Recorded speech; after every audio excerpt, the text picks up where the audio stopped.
Well, something I expected to come mid to late October has just been announced. What's good, my fellow masters? FGO Adventures here with an overview for a newly announced campaign, or two.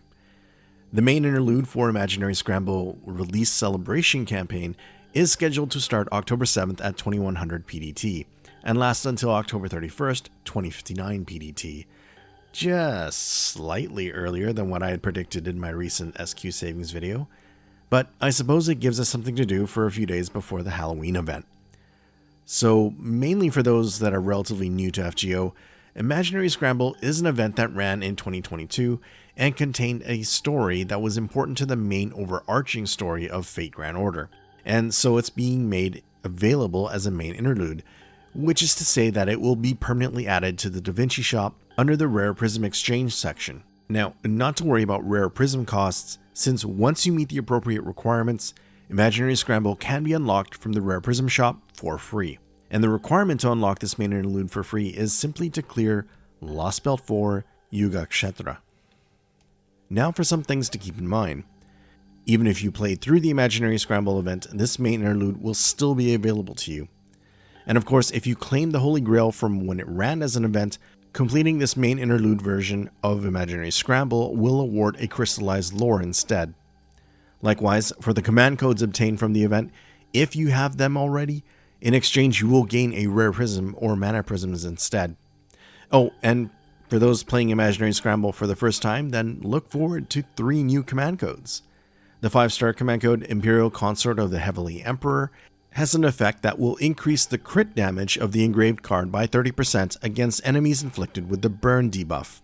The 4-star command code, Vajra that Annihilates Desire, is another that increases critical damage, this time by 10%, and it ignores defense. And the 3-star command code, Leviathan, will heal for 100 HP and gain 1 crit star for when the engraved card is used. Non-battle survey quests in this main interlude will not count toward the daily or tutorial missions.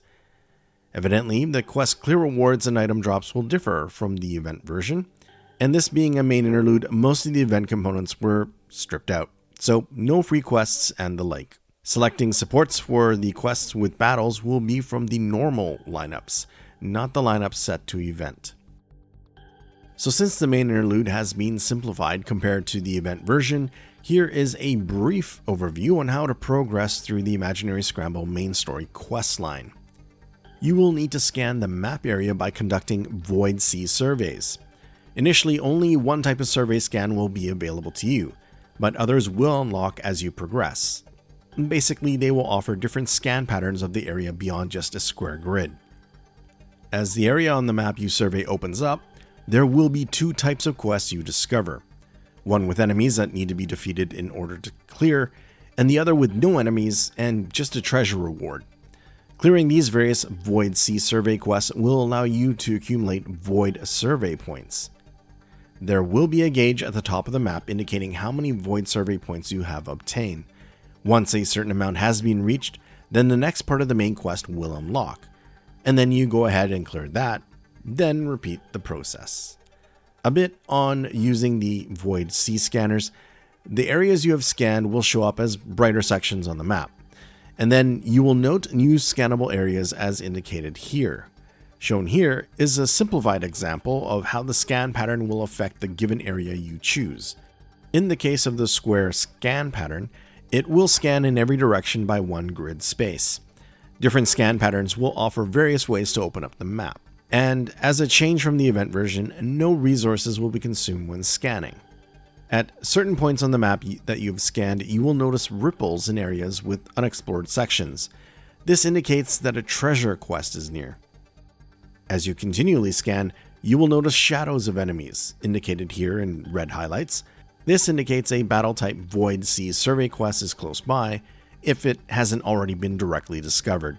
Fair warning, a good number of these enemies are quite powerful.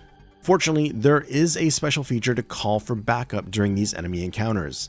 If the backup is used, then a special effect will appear at the start of the battle that should provide an advantage.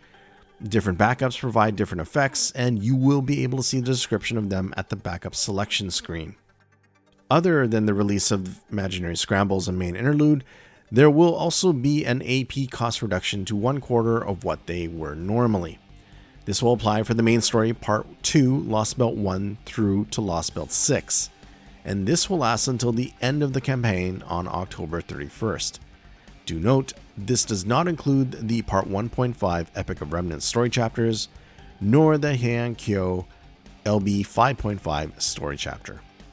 And of course, there is an accompanying summoning banner with this main interlude release campaign, and features a pretty nice lineup. But SQ is hard to come by, so I'll also go over the next time these servants will be on rate up so you can plan your summoning accordingly. First up is the permanent 5-star rider Nemo. This stylish Shota captain of the Nautilus has a single target Arts MP with a special niche against super large enemies. He will be on rate up from October 7th to the 14th. Now, since Nemo is a part of the permanent summoning pool, there is always a chance he can spook on nearly any given banner. He will also have a banner in January 2025, and he will always be available every March during the Chaldea Boys event.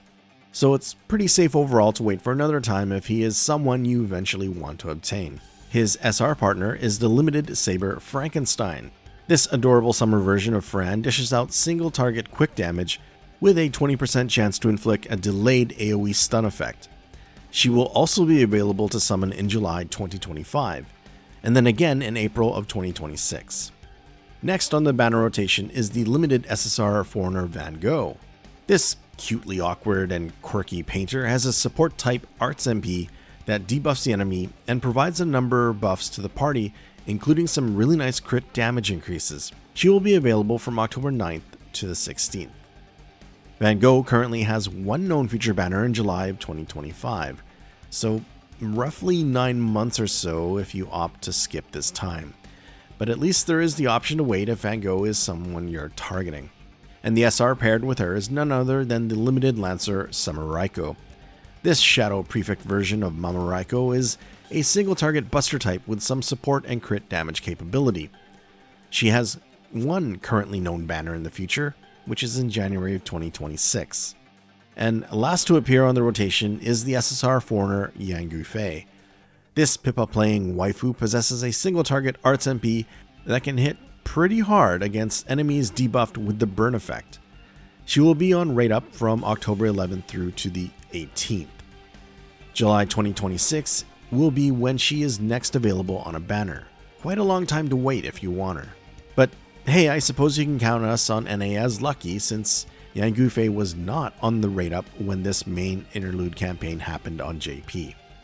And accompanying Yang Gufei is our resident space cop, the Foreigner Mysterious Heroine XX. Yep, same class as Yang Gufei, just to toy with your emotions when a Foreigner card shows up when summoning. Thanks, Lasangle. This Gundam cosplaying heroine is also a single target arts unit with a niche against threats to humanity. Oh, and technically sabers too.